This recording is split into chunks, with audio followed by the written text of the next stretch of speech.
Sant'Antone è a stadina trabugliata no asara.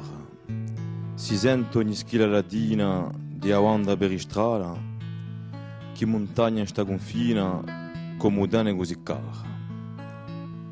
Ma Ponte Radio più bella accigna la mia sacchetta, che avvia è sempre quella che si intorcia e a teppa per annusicchiola e chiarilla e agosta e a geppa. Il sole si pesa in cielo e spunta il primo raggio.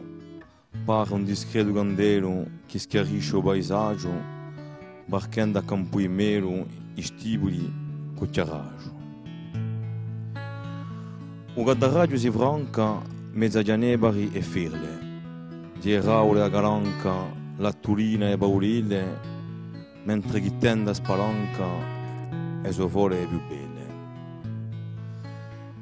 Da come fa come fogge e chi scopo è mosare, di vamo un segno di croce più che giusto mi si bare, che tanta magia sorge sino all'elba a mezzo mare. Se abito antica chiesa, queste sante ruine, non tu già su palesa una storia senza fine, e avere mai a resa di lui e pieve vicine. Seguito a mano tesa, fendo muore un moraccio, longa sa ricchia appesa, ciò che chiamiamo un muraccio, sto termine che di mezza per albin che suriaccio. Spesso in peo gimone per occa e raice, o burro per un mazzone, su mugliaia alla rige, ci si besa l'occasione qualche bolo di pernice. Di passata l'acqua chiara che sorge per rimaseda, ci rinfresca e ci richiara, a gannilla a tempoeda, che dell'acqua è a sara a più alta e a più fredda.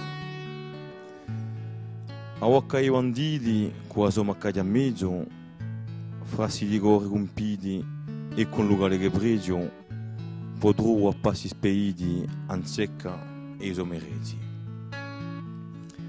Monte Asto e os altare si innalzano questi sopra, pure per guardare un mare, canucchiali un sino a obra, chi di viste così chiare ci vorrebbe pianne gobia.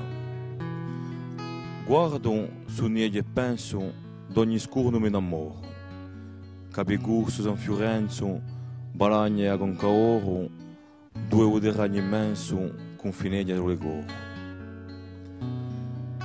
Non so che il sole si spenga e che la spuntia luna metto fine a sta leggenda per Curina e Capruna, per di chi si muore attenda un sinedura mancuna.